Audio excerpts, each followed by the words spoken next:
আমরা মালায়ালাম সিনেমা দেখি, আমরা টার্কিশ দেখি, আমরা ইরানি দেখি, পাকিস্তানি দেখি, বলিউড হলিউড সব দেখি। সিনেমা মানেই যে সবসময় ধরেন আইটেম সং বা অ্যাকশন ডিফারেন্ট হতে হবে, লার্জার দেন লাইফ হলেই যে হিট করবে সেই কনটেক্সট থেকে বেরিয়ে এসছে, বাংলাদেশও বেরিয়ে এসছে।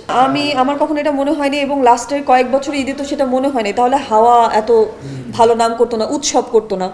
সো উৎসবের সাথে প্যারালালি তো আমরা এরকম ধরেন কনস্ট্রাকটিভ যে টাইপের ইনফ্রাস্ট্রাকচারের সিনেমা সেগুলোও রিলিজ হয়েছে। তার মানে ওই ভিড়ের মধ্যে উৎসব ছিটকে যাওয়ার কথা, কিন্তু উৎসব ছিটকে যায়নি বা হাওয়াও ছিটকে যায়নি, বরং ওরা অন্য একটা মাইল ফলক তৈরি করছে।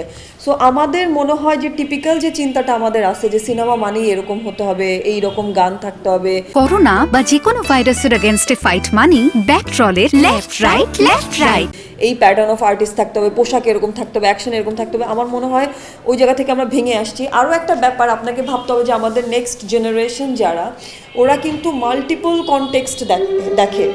আমরা মালায়ালাম সিনেমা দেখি, আমরা টার্কিশ দেখি, আমরা ইরানি দেখি, পাকিস্তানি দেখি, বলিউড হলিউড সব দেখি। এবং যদি আমরা এগুলো দেখি তার মানে আমাদের অলরেডি একটা টেস্ট বিল্ট ইন আছে। তারপর যারা ভিডিও গেম খেলে, মানে এখনকার জেনারেশনকে আমি সবচেয়ে বেশি দেখি যে ওরা ভিডিও গেমে ব্যস্ত। সো ভিডিও গেম যারা মানে দেখে বা খেলে, ওদের কিন্তু আরেক রকমের রুচিবোধ তৈরি হয়।